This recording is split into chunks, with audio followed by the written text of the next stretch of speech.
Hello and welcome to Inside the Therapy Room. I'm your host, Sam Sellers. I'm a registered therapist, a wife and a fur mama, and I am passionate about breaking down the barriers and stigma attached to therapy. I want to begin by honouring the traditional custodians of the land we live and work on.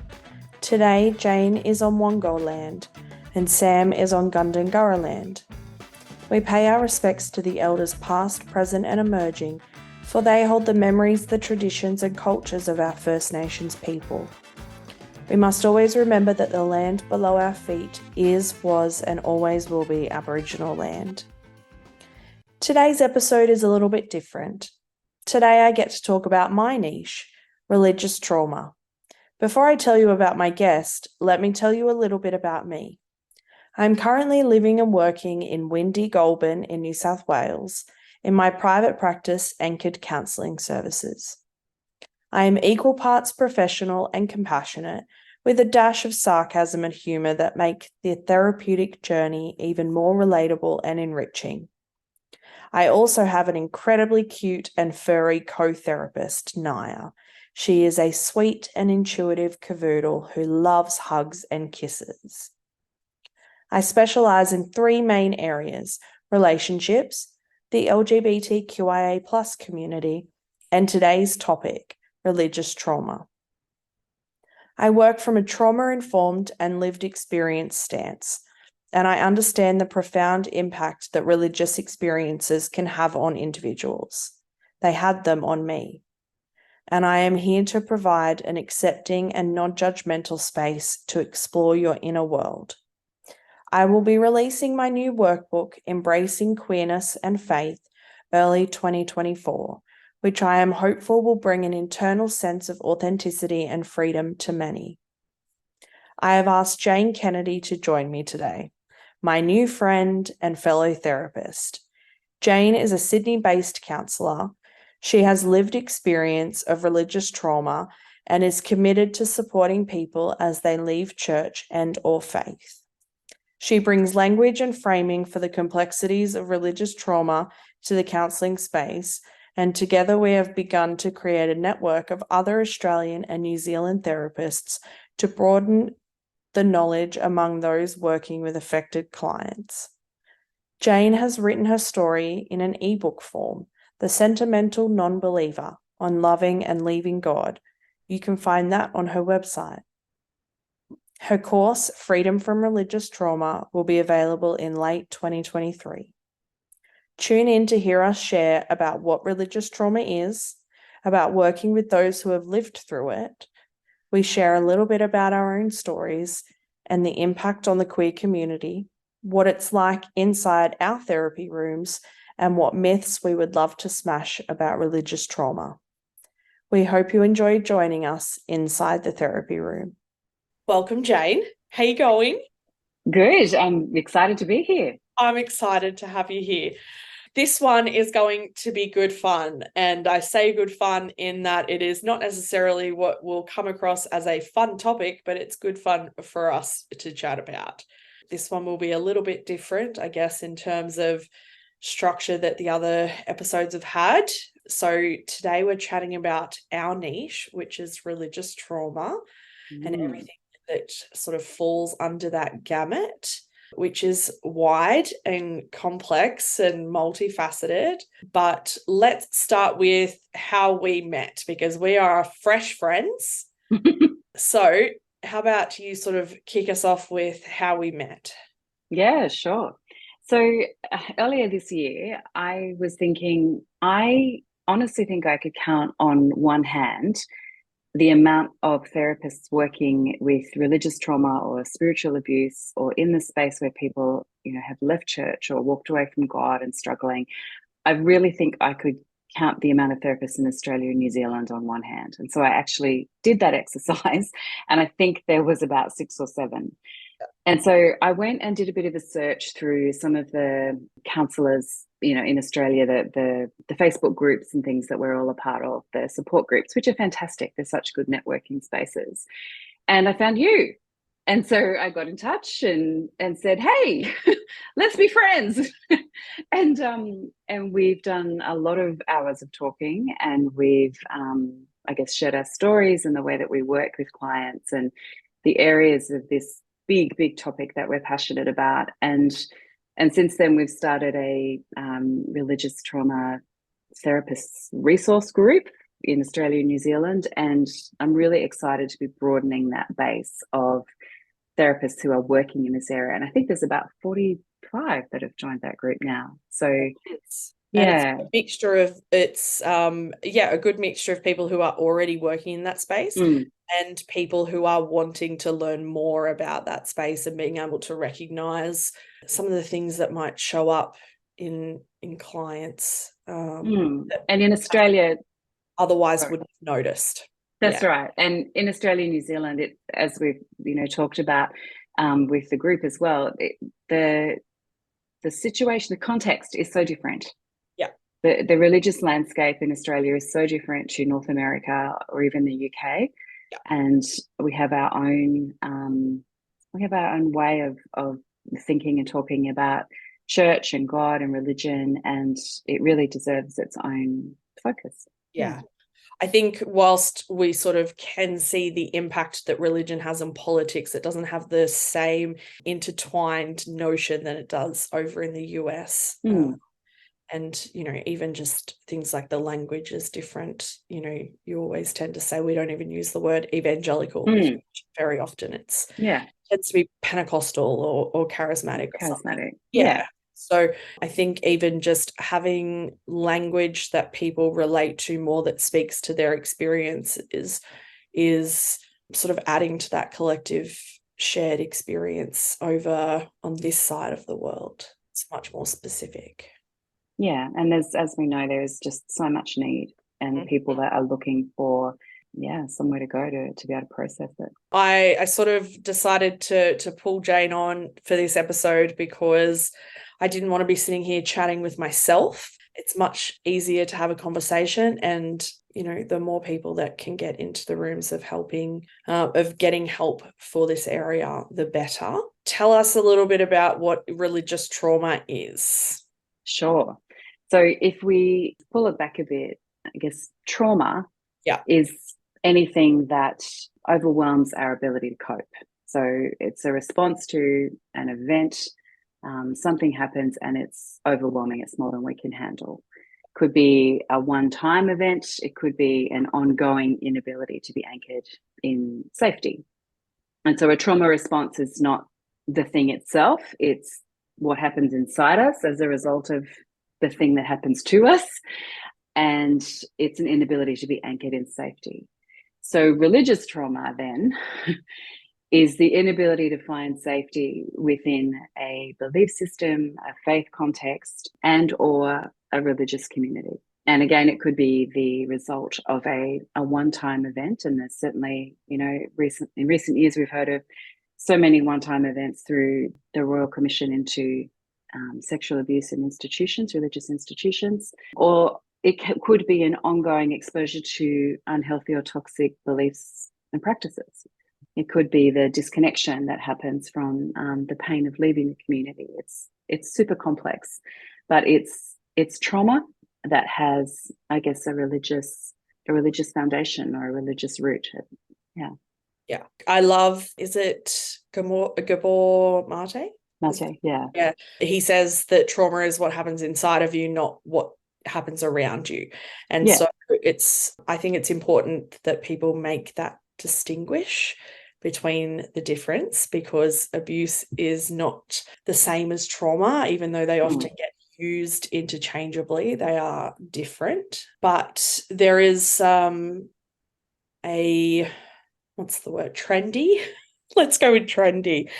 There is a trendy terminology that tends to get thrown around in terms of this space, and that's deconstruction or reconstruction. And I think it is a little bit different to religious trauma. I think it tends to, from what I've found in people that I've worked with, it comes from there being a disconnect with what they were believing. Suddenly something has happened, again, as a one-time thing or something ongoing, that has caused them to go, hey, maybe I need to look at this a little bit differently. And so deconstruction it's a very Instagrammable word. Yeah. There is a lot.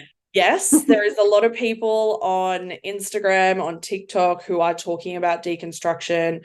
But whilst it is, it might be social media trendy or things like that, it's a real experience, and it can often be quite a painful experience for people to start essentially consciously dismantling their belief system that for some they might have had their whole life. And so that doesn't necessarily come out of something that would be considered traumatic, but the process of deconstruction and what that entails and the impact that can have on your family, on your community, your friends, that process of deconstruction for some people is traumatic.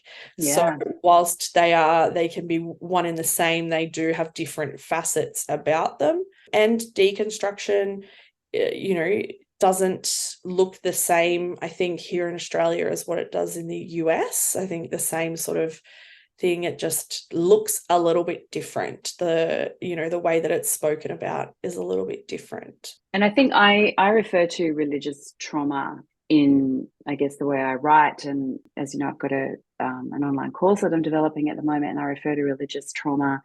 I feel like naming it as trauma, it locates it firmly within that space. Yeah. It's something that was overwhelming. It was too much, too soon, too hard.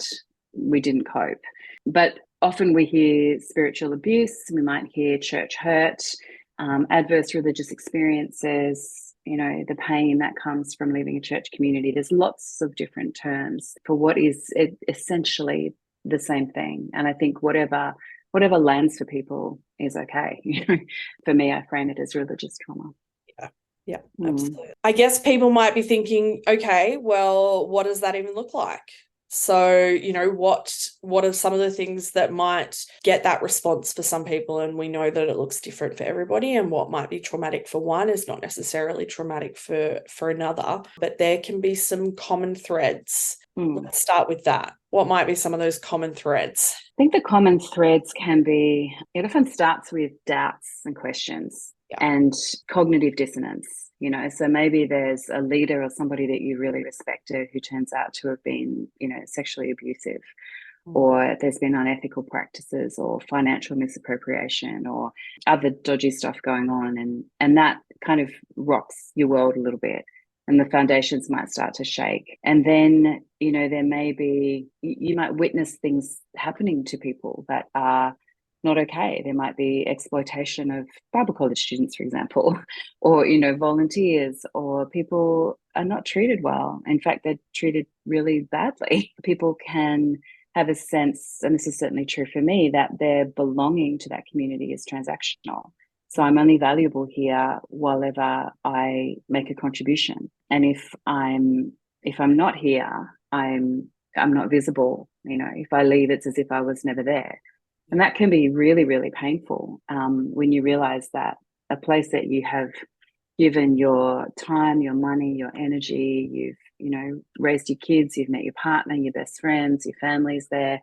I don't know how many times I have heard you have to be planted in the house of God to flourish.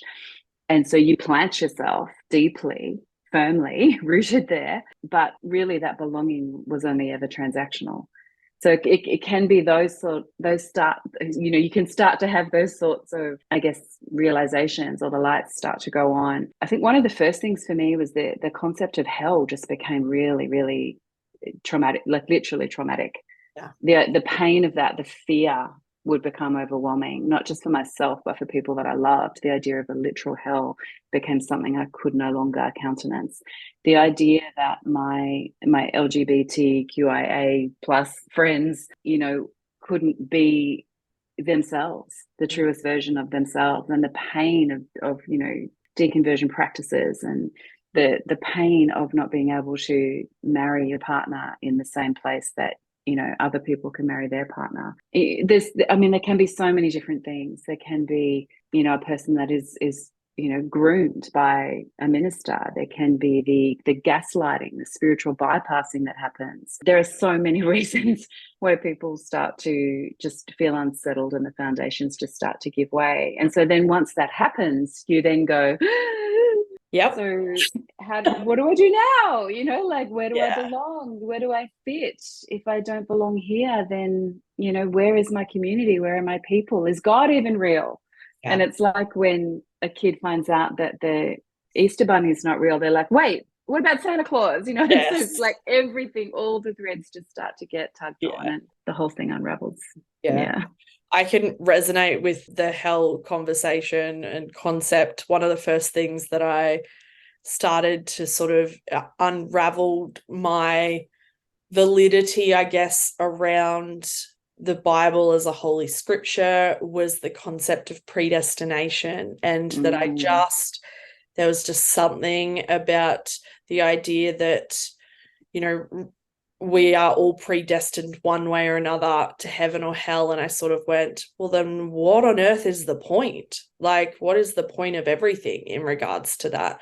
And that was a real turning point where I was like, that's pretty shit, to be honest. That's a really shit concept. And so, I guess, conservative or rigid binary sort of thinking is another strand as to what can cause those questions and that doubt. And often in an environment where questioning and doubting is seen as a weakness and seen as somehow not allowed because you are then, not strong enough, you're sort of, there is that concept that questioning is dangerous. But the dissonance that happens for queer people who grew up in the church or who were in the church is probably one of the most painful things that I have ever had to sort of wrestle with internally, and still wrestle with internally, because that doesn't just go away. The ability for people,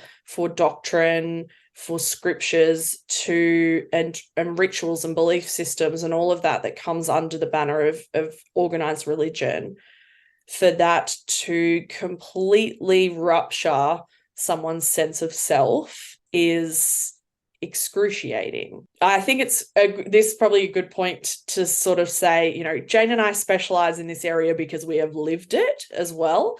This is not something that we just sort of opened up a book and went, hey, this looks interesting, let's do that. We sort of, in the same way that in a lot of the, these chats that I've been having, people's specializations tend to come organically out of your own lived experience. For us, it is no different. But I viscerally remember I sort of, had to tell the elders of my church that I was dating a woman, which did not go down, suffice to say, very well. But I remember having essentially been kicked out of the church, and about 6 months later, sort of coming back after moving away for a bit, was just, I still at this point did not have a bad relationship with church despite that.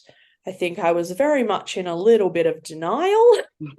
But I very much remember coming back to visit my family. We were going to go to church that Sunday to visit people that I still very much cared about, and was told quite literally that I was not welcome, and that if I was to show up, that I would be heaping judgment and unhealth and sickness not only on myself but on everybody in the church, because I would be tainting the whole lot of people by just walking through those doors. And I thought, oh, that's strong. It is just like the fierce hate. There is a really, there's the saying that there's nothing There's no love like Christian hate. Yes. Yeah, yep. Exactly. But you just, you hear about stories and you sort of know that Christians can be incredibly judgmental and have strong opinions about things. But until you're on the other end of that, you don't quite realize what that hate feels like. Yeah, I remember thinking that it was a little bit like having one foot on either side of the Grand Canyon and just feeling like someone was just like ripping me apart straight down the middle. And oh, Sam, I just feel that as you say the pain and the grief that came was just overwhelming. Oh. And so, the way that it presents is very different for everybody. But I think the grief is that invisible thread that pretty much everybody, regardless of the reason why you left church, what happened when you're at church, the grief that comes is that invisible thread that connects everybody. I've not met a single person who has either done their process of deconstruction, whether they have left the church, still are a part of the church, Christian, not Christian, anything in between. I've not met anybody who has not experienced a sense of grief through that. So, yeah, I think that's probably one of the most potent threads that sort of connects everybody. Is that? It was for me, absolutely.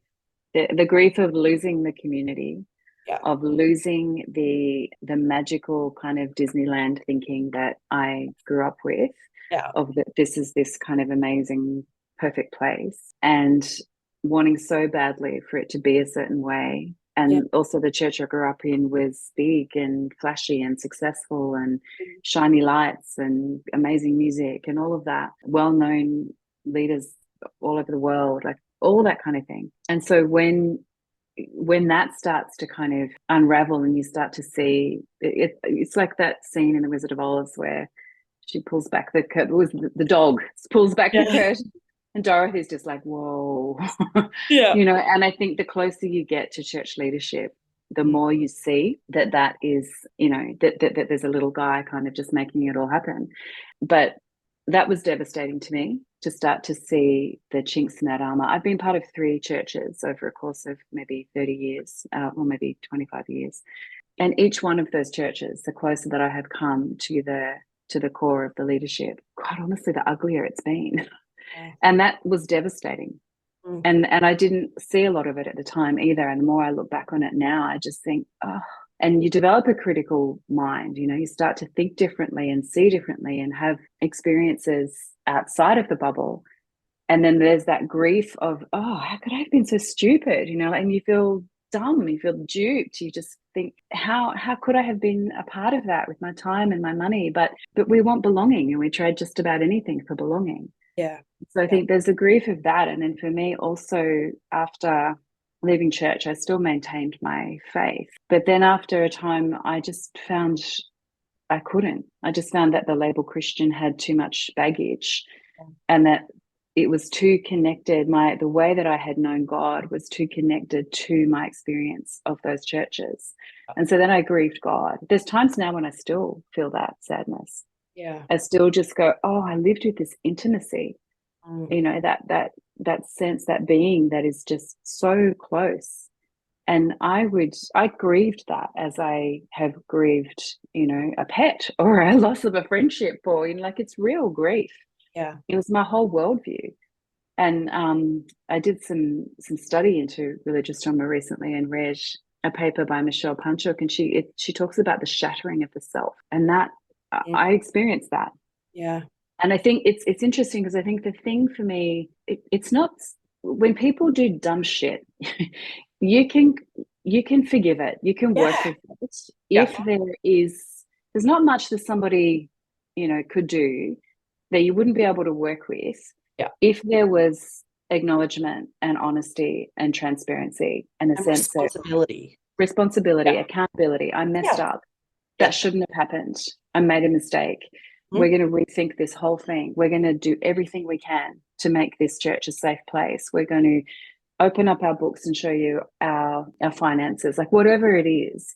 But I think the thing in each of the 3 churches, and in all the stories that I've heard from so many other people, so many other people, is that pain of when they double down and you feel like you're being gaslit. And there's no sense of responsibility, and there's, they're being persecuted, or you just don't understand the full story, or whatever. But yeah, there's just these trails of destruction in the wake of those sorts of leadership and that sort of leadership and those sorts of churches. And it's devastating for people. Absolutely. The blindness of some leadership is astonishing. But it can go even further in that they, rather than accepting responsibility, they don't just double down on it. They can actually make it your fault. Yeah, that's right. Somehow, them mistreating people or appropriating finances or whatever it is somehow your fault because you have hate in your heart, or the devil's got his claws into you, or all of that sort of pseudo spiritual language that makes it the victim's fault. It makes it your fault. Crazy making. Yeah. And so then not only are you questioning them, you start to question you. And as soon as you start to question you, then it starts to unravel even further, because then you have, that sense of self-trust. Shame. Yeah. Deep shame. Absolutely. Yeah. I know that something that we have often spoken about, and I'm sort of going to hand the mic to you in this regard because we've often talked about it, is the visceral anger that is felt throughout people, particularly people who have left the church, is huge. But I think there is also, and this is often where our conversation leads, which is that anger just sits there and it doesn't go anywhere. And that anger can turn into cynicism or ridicule or mocking. And we sort of go, how does this help me? How does this help anybody else? How is this any better than the hurt that other people are inflicting? Yeah, and I think it's why I felt so strongly earlier in the year about creating the sorts of resources that I needed to heal once it all started to, unravel around me, and to find the healthy therapists working in this space, and to create more and more awareness. Because I think it took me 10 years to really come to a place of feeling at peace and feeling free and feeling settled in myself. But over the course of that time, there was nothing. And even in the research I was just talking about, I did a full literature review, and there's not a lot of empirical evidence either. There's not a lot in the academic space. There's more and more coming up, but wherever you look, there's not a lot out there that really supports people to actually reconcile a lot of this, and to be able to process and manage their anger, and to know what to do with it when it just is so completely crazy making. And I wrote my story of coming out of it last year. I set aside some time to just kind of space it all out. And one of the things I was writing about is, often we want to kind of flick our hair dramatically in the wind and throw a match and walk away like in the movies and just burn the whole damn thing down. Gosh. Like you just want to see it burn. And it's infuriating, and the one or two people that you have maybe that you can kind of just completely let loose and just say whatever you're actually thinking and feeling, you can create a storm of drama around it. And the anger is real, and the anger is valid, and it's an actual human response to being treated like shit and to being seeing other people abused and exploited, and for feeling foolish that you were part of something and that you helped prop it up for so long. So that I will never begrudge somebody their anger or their rage, at wanting to burn it all down. But I think the thing is, we can't live there. We can't stay in that place. We have to feel it. We have to allow it to work its way through our bodies. We have to know, where does it show up in my body? Where am I feeling it? Is my neck tense? Have I got indigestion? Am I getting migraines? Is my back sore? Like, where am I actually feeling this? How is it affecting me in an embodied way? And then how can I also process it in an embodied way? And I have stomped through the bush.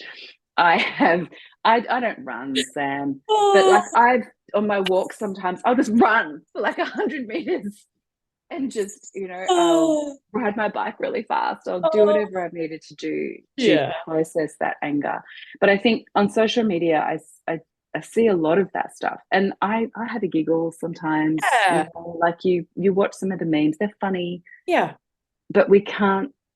I've also had to unfollow a lot of it because we Yeah. can't live there. We Yeah. can't live in that space of just constant. Particularly, I feel uncomfortable when it is pulling people down and mocking people. I Yeah. think there's a difference between holding people to account Mm. and being actually, critical.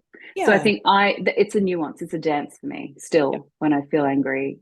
How do I process it in a healthy way, Mm. and how do I move to the other side of that anger and be able to protect my peace, Yeah. because I can't control the shit show. I Mm-hmm. can't control a lot of the stuff that's going on, and we're seeing mega churches imploding, and we're seeing all kinds of things coming out in recent years Yeah. all over the place.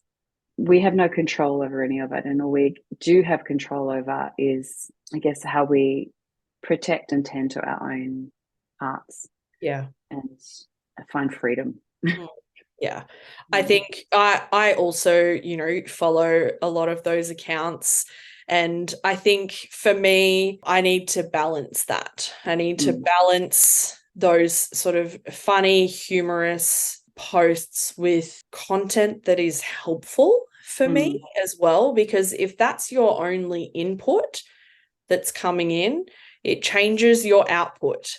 It Yeah. changes the way that you respond to it. You're not actually moving.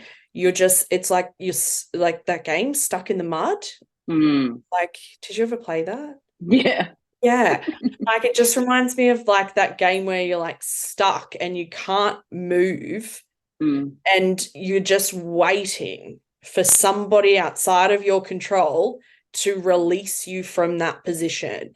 And you can't do that. You need to take control of what you can control, and that's the information or the messages that you are receiving inward, because until you do that, you are just stuck in that same cycle. You're just on that hamster wheel that you said that you wanted to get off, or that you're so desperate to get out of. Something's got to change for that to happen, which I think is a really great transition into the conversation around what is it like in the room for somebody who is exploring some of this. And I think you've already touched on a way that we both work, which is that you cannot avoid the physiology, the physical reaction and sensations, and the way that trauma shows up in the body. I don't think you can talk about religious trauma and not talk about the way. I don't think you can talk about any trauma, to be honest, without addressing what that looks like physically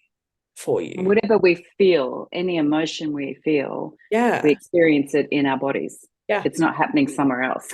And I think that that's a really hard concept for people who are not in the therapy world to get. I sort of describe it as a little bit like people sort of get the concept of muscle memory, like you haven't done something for years, or you haven't heard a song for years, but somehow you just know the words off by heart. I find that with Spice Girls music. But I think it's a hard concept for people to understand if they've not actually sat with it. Yeah. No, I think it can be as well. But the way that you can heal through somatic or bodily or embodied, exercises is so powerful. I think also when you think of trauma as, it can be a bit of an overused term that doesn't really have a lot of meaning. Oh, I'm so traumatized or whatever. But I think if we think of trauma, it can be a worldview. It can live in our psyche or in our bodies, in our person, as a fear, as a way of seeing and thinking and believing, and it can be debilitating. It can stop us from moving forward. It can hinder our relationships, and so it's complex. Absolutely. Yeah.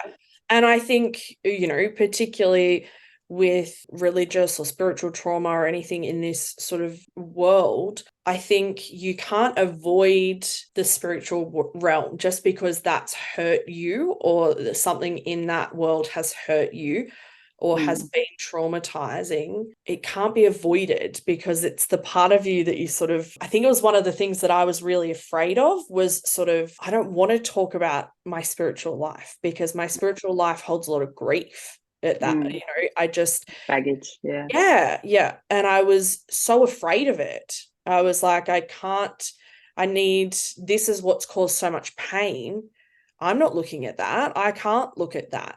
That's terrifying, but you can't avoid it. You can't avoid it because part of, managing this, I think, is developing a sense of, we all have a spirit, and how we hold that is different to the next person. But I think it's a part that needs to be looked at, and that takes a lot of wrestling, and not physical wrestling, internal wrestling. Although I'm not opposed to physical wrestling, that's what we need to do. And challenging. And, for me, it was a lot of pulling apart of harmful doctrine and going, what is the context around this? Because I just could not grapple with the fact that surely there has got to be another way to look at this. Like, surely there has got to be different context. And so I think religious trauma therapy doesn't always look like sitting there talking. For me, some sessions are sitting there, with a client and just going, like, let's research it. Let's look it up. Let's look at different things. Let's pull it apart. Let's, if it was completely up to you, what would you see it as? I remember one of the biggest questions that my therapist asked me was, well, if you had your way, what would God look like? What aspects would they have? What purpose would they serve? All of that sort of characterization stuff. And I remember sitting there going, I have no freaking idea. And so, sometimes I think it is sort of, it's not just challenging, but it's looking at things that you would never have looked at before from an angle that you had never seen before, or even considered. And you've got to meet people where they're at. Yeah. Right. So I think it's when they come in, I see people who are still Christians. Yeah, who absolutely. still identify as believers. And but are just going, I don't know what to do with my anger, or I don't know how to report this thing that happened to me, or I don't know how to talk about this, or I've just kind of had the realization as a woman in my 60s that sexual assault in my teenage years was not okay. Yeah, absolutely. And so there's all this pain that's gone before, but I think it's often also with trauma, it's the layers of it are just, there are so many layers to it. And so the way that the brain stores memory with traumatic incidents, it can come up years after the fact. It cannot be sometimes it's not even part of the conscious awareness. And so there can be so many years in between an event and a memory. And so somebody might come in saying, I'm still a Christian, I still have a relationship with God, but I'm just really trying to reconcile this thing that happened that I've only really just acknowledged happened.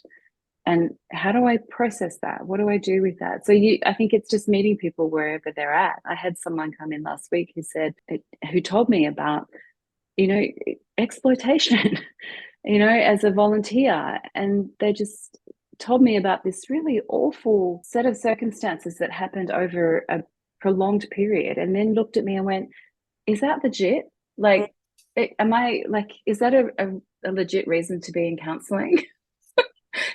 Yeah. Yes, it is. Yeah. So I think it's just meeting people where they're at, wherever they've come from. There's just, it's multifaceted. Yeah. And I think that legitimacy is really important, because there is still very much a narrative that this is not a thing. I actually had another therapist try to convince me that religious trauma doesn't exist, that it's just people using the church, or people in the church using, doctrine or the Bible, or, rituals or traditions to hurt people. And I sort of go, well, that's not quite accurate. That's a very simplistic way, I think, of looking at it. And it is still happening. I had someone that I used to sort of do a college thing with, and she sort of shared this post only today about how to not let your love of God falter when people hurt you, that's not God hurting you, that's people twisting it and hurting you. And I couldn't go past that without saying something. I try not to do that sometimes because I sort of go, people need to find that themselves. But I sort of went, you know what, that is a really invalidating way to look at it. It's actually really damaging. I sort of, it has actually said it has the air to it of guns don't kill people, people kill people. And I sort of go, well, sure, there's still a gun there with a bullet that is actually doing the hurting as well. And the guns wouldn't be able to be weaponized if they weren't weapons. So those harmful doctrines and traditions and belief systems and things like that can't be weaponized if they're not harmful in the first place as well. And, it is often mentioned by very prominent leaders in the Christian space, sort of going, churches are full of fallen people. And it sort of is used as a bit of a cop-out. It's not the church's fault that people are hurting you. We're not going to take any responsibility for that. So there is still very much this narrative that it's not a thing. So it makes it really difficult for people to be able to get the support that they need around this very, very real and legitimate trauma and grief and pain, when the messages that are being received constantly is, oh yeah, but it's just, it's just a person hurting you. It's gaslighting. Maybe God's just you, and that spiritual bypassing that you mentioned, maybe God's just using this as a way to teach you something, or it's all part of God's perfect plan for you, and that sort of narrative.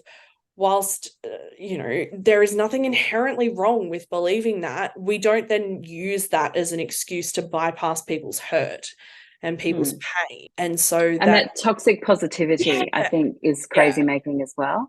So I think and that's not church specific.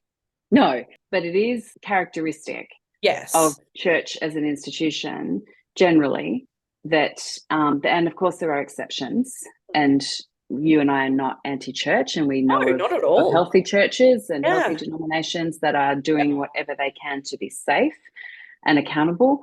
But I think that sense of spiritual bypassing that doesn't allow for negative emotions, it doesn't allow people to actually sit in their pain and feel it. We're always kind of trying to bypass to the sunny side and the positive spin, and but look at it like this, and it's invalidating, and it's absolutely it's hurtful, because you're just saying to people your needs don't matter. And that's already communicated to us, because we're not allowed to question things, and we're not allowed to have needs. And there's a sense of disdain and shame attached to actually asking for what you want or what you need, or to question something, or to have doubts. And so it's really invalidating. The church is, in my experience and in the countless stories that I hold of others, has not been a safe place for people to be able to say, this is the truth of how I'm feeling right now. And to be able to just sit in that. It actually makes me think of a really beautiful example. I used to work in the humanitarian space, and for a long time I worked for the international arm of the Uniting Church. And the way that they partner with their global partners around the world is beautiful. It was really healing for me to be part of their church for a long time, as I was coming out of a very unhealthy experience of church. But I remember visiting partners in an Indonesian province once with the president of the Uniting Church, and who at that time was a man, a beautiful man. And I remember we went to visit one of the projects where there was women telling us about the trafficking victims that they served. And so they were telling us just these harrowing stories that were really, really heavy. And when we came back to, the sort of the event we had happening that night beforehand, some of the partners we were with just said, I found that really overwhelming. Would it be okay if we could come together to pray? And so the president was there. I was there. There's maybe 20 other people there, and there was this woman who just started to almost to wail, and she just said, "God, where were you when these people were being trafficked? Where were you? Why didn't you protect them? Why did you let this happen? How is this possible?" Like the grief and the wailing and the lament that came up was so powerful. But I will never forget the way that he just held that space. He didn't come in and try to sort of go, "Oh, but God is good all the time," or, like you trust him in life and you trust him in death, or any of those other kind of platitudes that try to fix things. Yep. He just let it hang in the air, just let it be there. And it's it's a really great example that it's not simple. It's not, it's not fancy. It's not hard to do. Like it's hard to watch at times to see other people in pain, but there's no fancy formula to it. It's not as though this is something that is complex or you need, multiple year trainings to be able to do. To just allow people to sit in their pain sometimes enough. You don't need to say anything. Sometimes just be present. Be present with it. Yeah, absolutely. I think one of the other biggest things in terms of not just being in the room, but I guess finding somebody who works in this space, for me, it was vital that that person had lived experience in this area. I think there are many, many things that therapists can work with, and you don't always need lived experience to work with that. But for me, I didn't want to have to educate my therapist. I wanted them to already know the harmful doctrine and scriptures that I was talking about. I didn't want to have to sit there and walk them through it as well. And that's not everybody's need, but I think it's okay to want somebody who has been through it.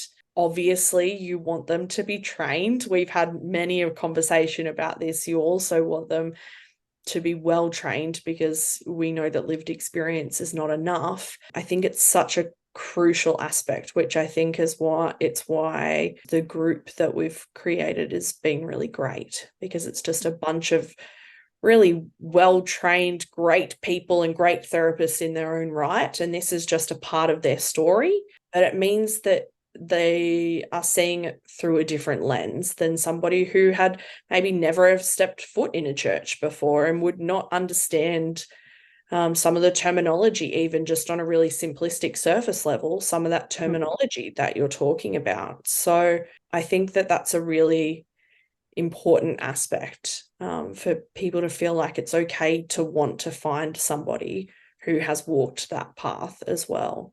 Absolutely. I think it's time to get to what is generally my favorite part of the episode, which is let's smash some myths, because I think there is too many out there, and we had a bit of a chat beforehand in regards to what we thought this might look like. And the instant thing that I thought of when it came to what do I want people to get out of their mindset in terms of this is that any sort of experience with religious trauma or any decision to deconstruct does not have to equal deconversion.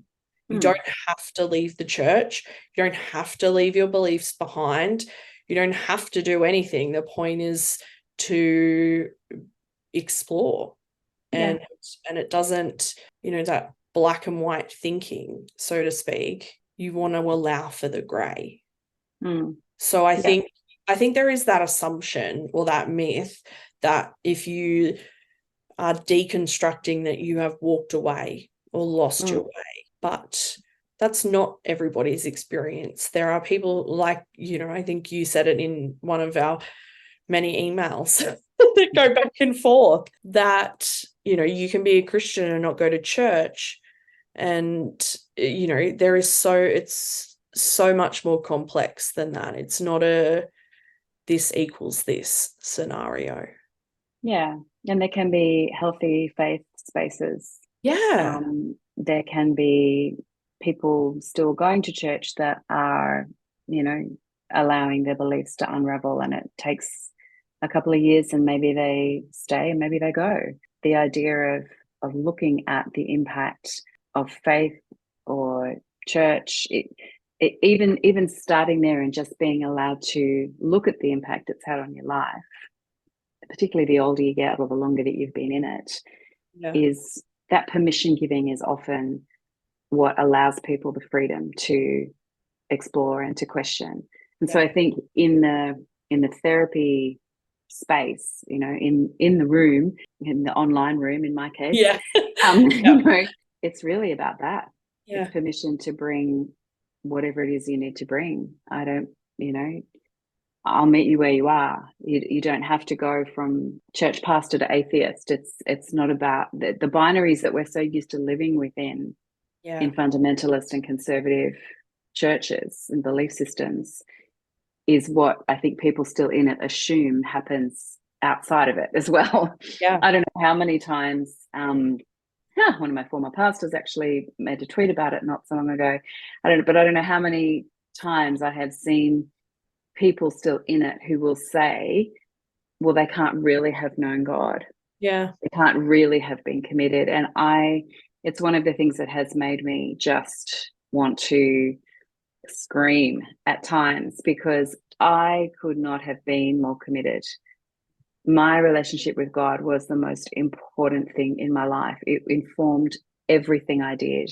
Yeah. It informed, the fact that I didn't have sex before I got married, who I married, the way I dedicated my children to God on the stage, the type of friends I had, the way that I would talk about my faith at every turn, the way that I positioned myself as helper and, savior of the lost. And, my every career, I've had 3 now, every different thing I have done as a vocation has all been about service.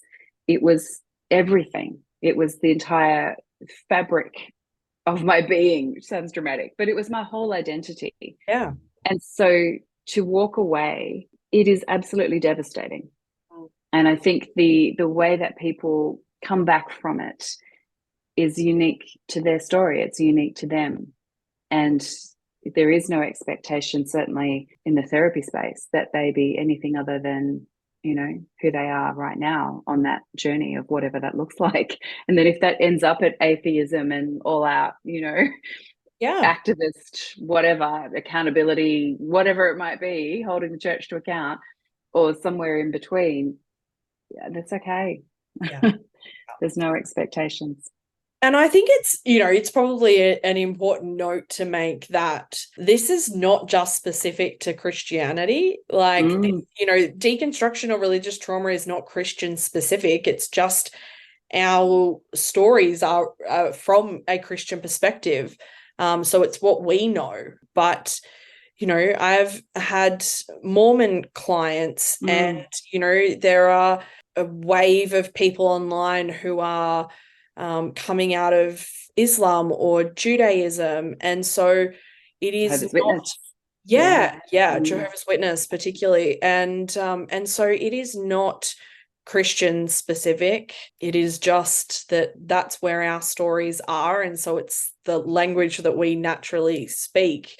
And, I don't think either of us claim to speak about other people's experiences in different faiths that we don't know and we don't understand. But yeah, I think it's important for people to know this is not just one religion. It's much bigger than that. I think if we were to sort of get more in depth than we already have, I think, there is a systemic issue that is much bigger than just religion, organized religion. There is a systemic and, intersectionality sort of perspective that needs to be taken into account as well. What a great chat. I mean, like we sort of said, it's not necessarily a fun topic, so to speak, but I think, it's good fun talking about it. I think therapists. There's energy for it. Yeah, Yeah.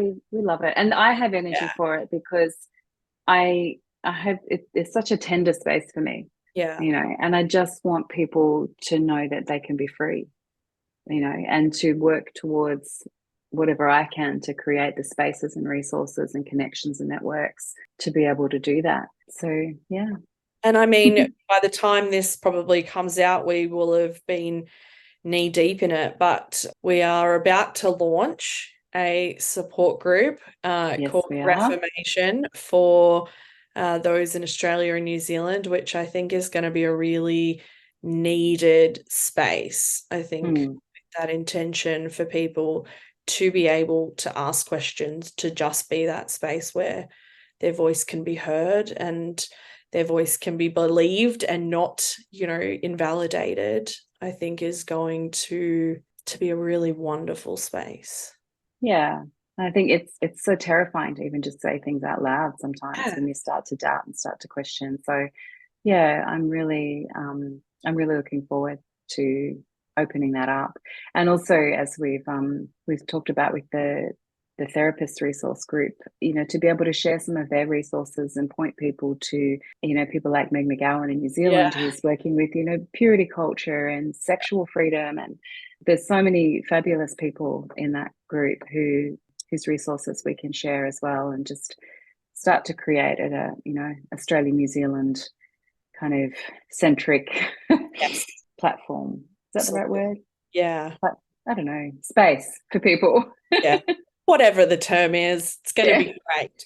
And I mean, while we are here, I guess, we have some fun things coming out eventually. I've sort of, we've talked a little bit about our stories today, but I am potentially an insane person and I'm doing two podcasts at once. So that's fun. And it is going to be a little bit different to this one. I think it's very much going to be around giving people a platform to share their story, to share their experience, and not necessarily for that to be a hate fest or anything like that. We certainly don't want it to have that feel. It doesn't even need to have any specifics around, places or events or situations, but it sort of was born out of the concept that to be seen is to be understood. And I think there is power in hearing people's stories and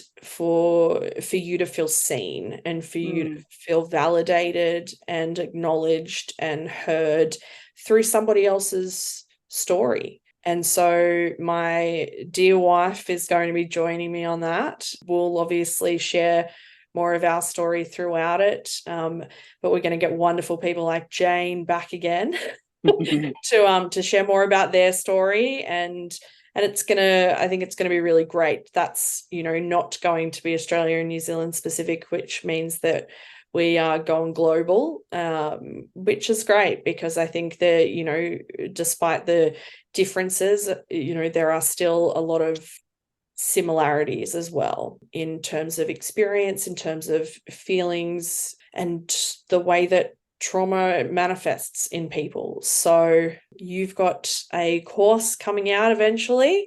I don't know when this is going to be up, so I don't know whether it will be out in time, but you've got a course in the making. You never know. Yeah, Yes. hopefully by the end of the year. Yeah. Yeah. Which is going to be great. And I also have a workbook in the making on sort of integrating queerness and faith, and that those two things do not need to be mutually exclusive.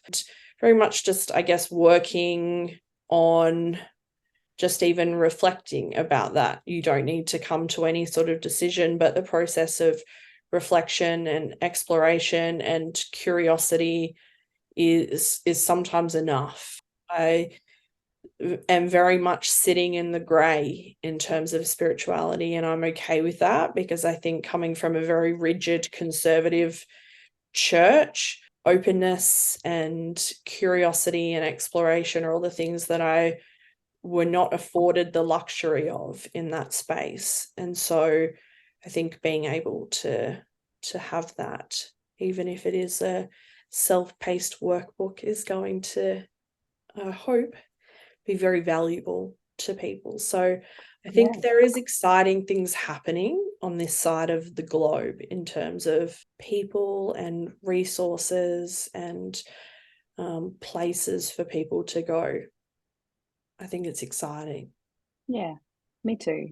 And I think my experience of church also was that anybody doing anything, there's a lot of gatekeeping around it. You're only allowed to promote the work of the church leaders or the front person. And so I've always wanted to be intentionally the other way.